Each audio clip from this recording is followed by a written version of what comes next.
Какво изнервя всички опитни шофьори? Показвам ви тази ситуация.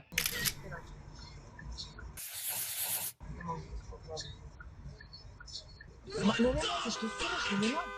Не знам. Давай. Хайде. Давай. Да, давам. Давай. Ма да ме псуват и каквото иска да правят. Значи ще псуват. Ма да ме псува колкото иска. От притеснение направихме тъпчията, спряхме на зелен сигнал.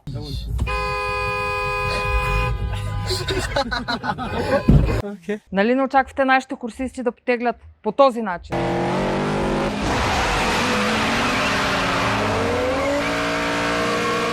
Аз съм автоинструктор за категория Б, не обучавам автопилоти, но ако трябва и такава автошкола ще отвориме. А сега специално за всички, които казват, че жените не могат да шофират.